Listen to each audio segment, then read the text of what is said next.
Hello, I'm Brigantia Blackbird of the Blackbird Grimoire. Welcome to the daily forecast for Saturday, August 17th, 2024. It is the day of the witch and the wizard. It is the most magical day of the week. It is Saturn's day. It is Loki's day. It is the 20th of Leo, the 13th of Hazel, the 27th of Salmon, the 22nd of Hanir, which is the haymaking month. Now, on to our astrology. The sun is in Leo, fixed fire, representing achievement. The moon is second quarter Capricorn, cardinal earth, representing traditions. Then at 3:43 p.m. Central Time, the moon does go void, of course, and it stays there until 4:45 p.m. Central Time when it moves into Aquarius, a fixed air sign, and it represents rebellion. So we've had quite a shift in the moon in the past couple of days. First we had Sagittarius, that was all very adventurous. Then we had Capricorn tapping us down to traditions. And now we're going into Aquarius, which is all about the rebellion. So, it's been kind of a roller coaster for us, hasn't it? Mercury is retrograding in Leo, fixed fire, which represents fragile relationships. Venus is in Virgo, mutable earth, representing perfectionism. Mars is in Gemini, mutable air, which means to be pugnacious. Saturn is retrograding in Pisces, mutable water, which is about redefining dreams. Uranus is in Taurus, fixed earth, which represents renovation. And Neptune is retrograding in Pisces, mutable water, which is about spiritual awakening. And Pluto is retrograding in Aquarius, fixed air, which is about examining intentions. So the reminders for the planetary retrogrades. Mercury retrograde is about reevaluating communication patterns. Saturn retrograde is about reclaiming your authority. Very important, especially on this day of Saturn. Neptune retrograde is about reclaiming faith, joy, magic, and imagination. Pluto retrograde is about reclaiming your ability to regenerate. And Chiron retrograde is about restoring your heroic spirit. Now, for our moon phase, it is still in that waxing gibbous, which means we need to cultivate our intentions. For the Aquarius moon, your do's are socialize, group projects, seeking wisdom. Some of the don'ts are personal, petty concerns, unbridled optimism, and predictable minds. That gets very, very boring for the Aquarius moon. So if you find yourself getting bored, probably need to change who you are talking to or withdraw from the environment. So on this day of Saturn, while you continue to reconsider your dreams during the Saturn retrograde, you might make use of the Aquarius moon to share your hopes and your aspirations with those who are closest to you and discover if they're on the same page. Do they want to move in the same direction? And if they are, how you might work together to achieve common aims. Now for our tarot. We have the Five of Wands today. The number 5 represents challenges, and the suit of Wands is the emotional masculine, projective energy, fire element, the will. So the key words for this, which if you look at the picture will come as no surprise, are arguments, brainstorming, irritations, provoking conflicts as a way of solving problems. So what's representing is really a team of rivals, and those are either highly effective or they are an absolute shambles. And you also have to take into consideration how do you best operate, and whether or not this is the time for you to stick with your tried and true way of doing things, or if it's time for you to go out of your comfort zone, even though you might be dealing with some irritating ideas, or I dare say even irritating people. It requires wisdom to discern between the two. So you'll have to exercise your own judgments there.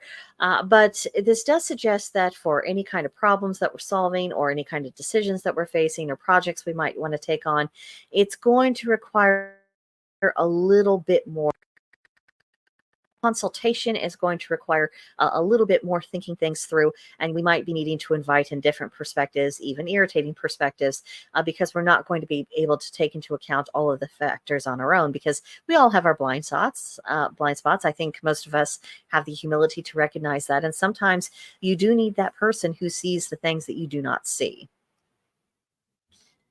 Next up, we have our Celtic triad for today. It states 3 felicities of a household: an honest watchman, a careful herdsman, and a wise errand goer. So anyone keeping guard over the household, they have to have an integrity. What's good having someone Okay, videos back. What's the good of having someone look out for the family and the property if they'd sell you out at the first opportunity? So this is a good reminder of being careful about the company we keep and who we allow over at the home. And then a careful herdsman, land, livestock, resource management, that requires proper frugality. It requires planning. And when you have someone in your household, or if you are that person who really excels at this, I mean, it's just, there's so many benefits to it. You're going to be better insulated from the natural ups and downs in life because someone has planned ahead. Someone has thought, yeah, I mean, even if the things are going well now, we should be prepared for the day when things aren't going so well. So, the damage done to us during that period of time is at a minimum, or perhaps even, completely eliminated. Very important kind of person to have around the house. And then the wise errand goer. This would be the person who really knows how to get the most out of a household budget. That does require careful shopping. It requires, knowing how to find good deals, where they can be found, when it's better to do something yourself, when it is better to just go ahead and spend the money.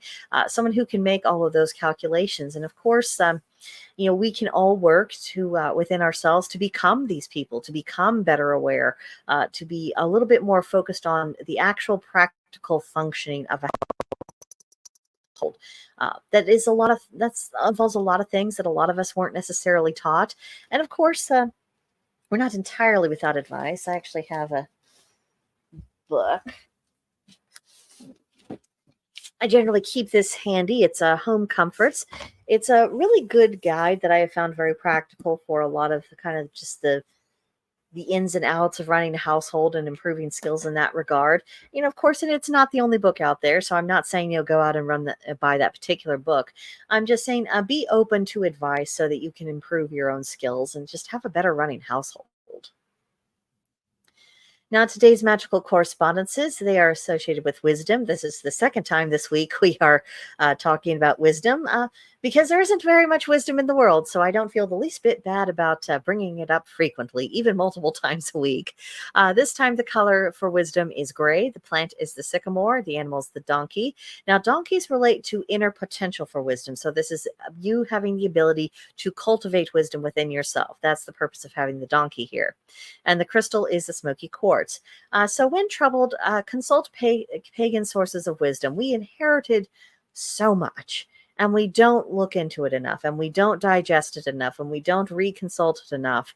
We don't have Bibles, obviously. We don't have centralized text or anything of that, but we do have inherited folk wisdom, and there's no harm in going to that first. Just when we're trying to sort things out, seeing if we have anything left over from the ancestors that is useful and pertinent in principle, because once we start looking at that, we're like, okay. For one, it makes our troubles appear in more perspective. There have been difficulties in human history before, and people have found, ways of thinking that have helped them address those difficulties and to be more successful than they would have otherwise have been. And if they can do it, then we can learn from them and we can do it as well. So it's about building up confidence, using our intelligence, making practical application, and taking in healthy influence. So for today's practice, what are you curious about? We all have our little things we wonder about. So what is that for you? Today's Hermetic principle is gender. Where do you see the principle of gender in a healthy balance? It might be a little bit hard to find examples, but definitely look for them.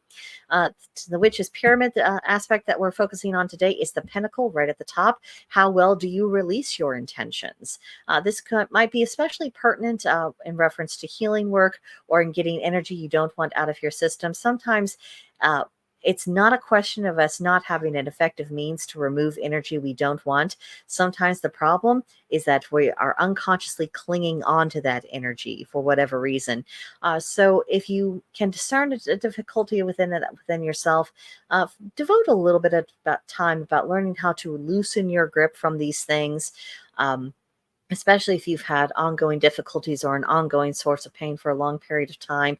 We can confuse that with being an actual part of our identity rather than taking the learning we took from that experience to be integrated into our identity. So learning to tell the difference between the two, learning to let go, is absolutely invaluable. And of course, that will help our magical flow just in general.